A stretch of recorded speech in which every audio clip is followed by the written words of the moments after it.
there's two things that I think precede the question around how to get more done. And there's so many life hacks and productivity hacks we could talk about, but to me, it's all worthless if we don't hit these two things first. Number one, priority precedes productivity. To measure true productivity in your life and in your career must be in context of what priorities you have chosen.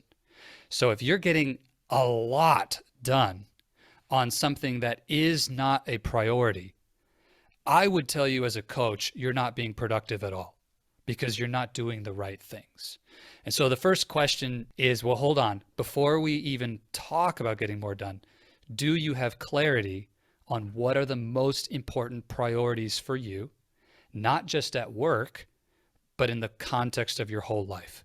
Are we clear on what we want to do?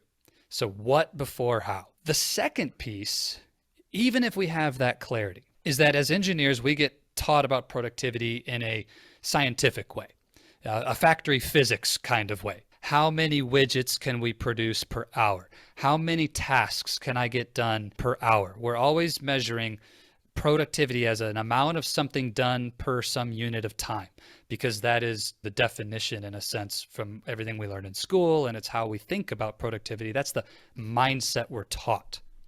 Well, I want to challenge that mindset around productivity because I believe it is absent the most important factor to exponentially multiplying your productivity in your career and in your life. Rather than thinking about tasks per hour, how much can I get done in a certain amount of time?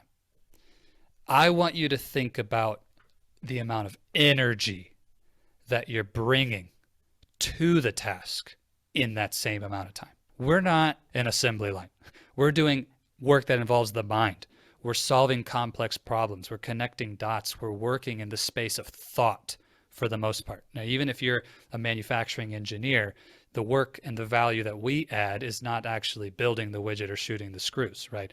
So in that regard, we're still using our mind to create the value. And it's energy that is the X factor from people who are massively productive, from those who are just fighting for the next hack to claw out one more email per day, right? And that's really not where we get leverage. So those are the two questions I would always coach someone on first. Are we clear on the priorities? And how's your energy? Are you bringing energy to the task at hand? So let me pause there for a second. I'm curious, Daniel, have you ever heard those two things, or what triggers for you when I say that?